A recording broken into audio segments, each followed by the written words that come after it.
भाद्र पक्ष कृष्ण पक्ष की अष्टमी को रात के 12 बजे मथुरा के राजा कंस की जेल में वासुदेव जी की पत्नी देवकी के गर्भ से 16 कलाओं से युक्त भगवान श्री कृष्ण का जन्म हुआ था।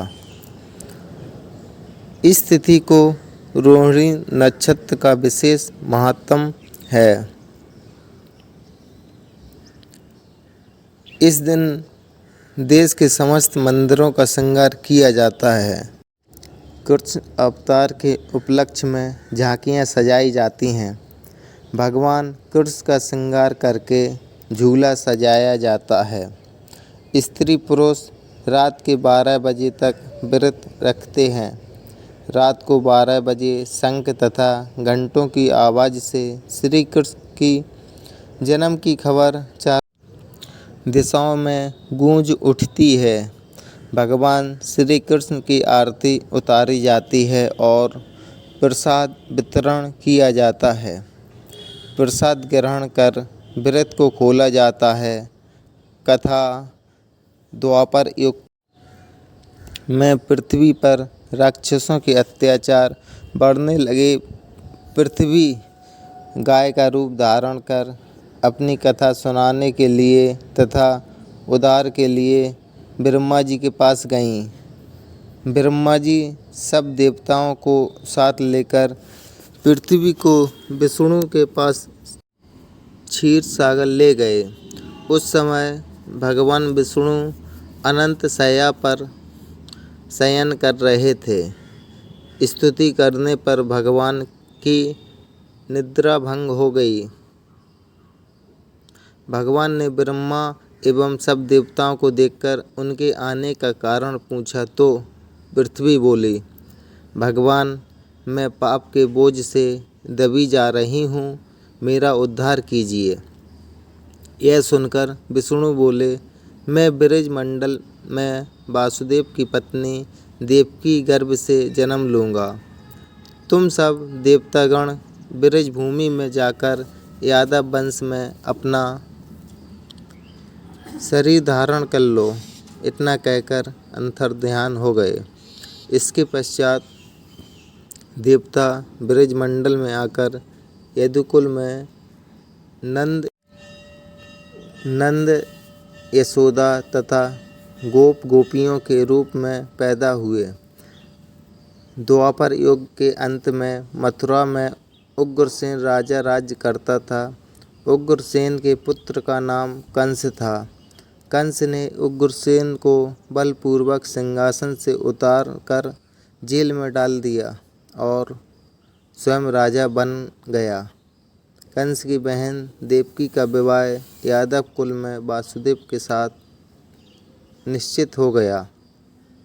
जब कंस देवकी को विदा करने के लिए रथ के साथ जा रहा था तो आकाशवाणी हुई कि हे कंस, जिस देवकी को तू बड़े प्रेम से विदा कर रहा है उसका 8वां पुत्र तेरा संहार करेगा।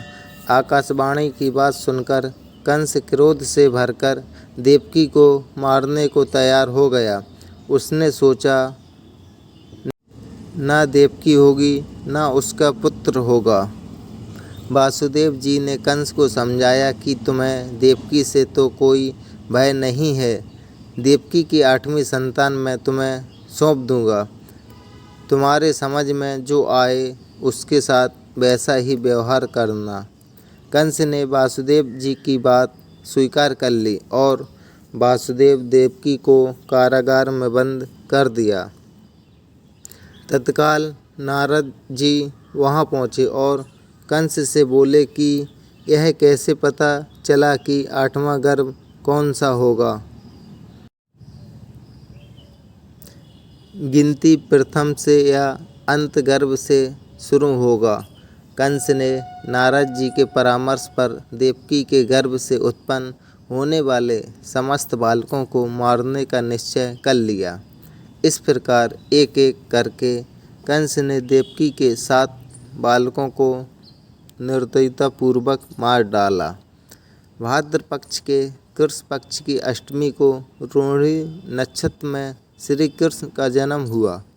उनके जन्म लेते ही जेल की कोठरी में प्रकाश फैल गया। वासुदेव देवकी के सामने शंख चक्र गदा एवं पद्मधारी चतुर्भुज भगवान ने अपना रूप प्रकट कर कहा, अब मैं बालक का रूप धारण करता हूँ। तुम मुझे तत्काल गोकुल में नंद के यहाँ पहुँचा दो और उनकी अभी अभी जन्मी कन्या को लाकर कंस को सौंप दो। तत्काल वासुदेव जी की हथकड़ियाँ खुल गईं। दरवाजे अपने आप खुल गए, पहरेदार सो गए। वासुदेव को कृष्ण को सूप में रखकर गोकुल को चल दिए। रास्ते में यमुना श्री कृष्ण के चरणों को स्पर्श करने के लिए बढ़ने लगीं। भगवान ने अपने पैर लटका दिए। चरण छूने के बाद यमुना घट गई। वासुदेव यमुना पार कर गोकुल में नंद के यहाँ गए। बालक कृष्ण को यशोदा जी की बगल में सुलाकर कन्या को लेकर वापस कंस के कारागार में आ गए। जेल के दरवाजे पूर्ववत बंद हो गए। वासुदेव जी के हाथों में हथकड़ियाँ पड़ गईं। पहरेदार जाग गए। कन्या के रोने पर कंस को खबर दी गई। कंस ने कारागार में जाकर कन्या को लेकर पत्थर पर पटक कर मारना चाहा, परंतु वह कंस के हाथों से छूटकर आकाश में उड़ गई और देवी का रूप धारण कर बोली, हे कंस, मुझे मारने से क्या लाभ? तेरा शत्रु तो गोकुल में पहुंच चुका है। यह दृश्य देखकर कंस हतप्रभ और व्याकुल हो गया। कंस ने श्री कृष्ण को मारने के लिए अनेक दैत्य भेजे। श्री कृष्ण ने अपनी अलौकिक माया से सारे दैत्यों को मार डाला।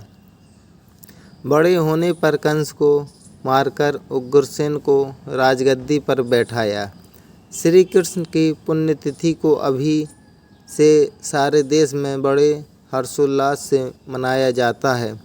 कैसी लगी दोस्तों ये श्री कृष्ण के जन्म की कहानी? कमेंट करके ज़रूर बताएं और हमारे YouTube चैनल को सब्सक्राइब करें, जिससे आपको ऐसी धार्मिक कहानियाँ मिल सकें। और अपना स्वास्थ्य का ध्यान रखें। अब मिलते हैं अगले वीडियो में।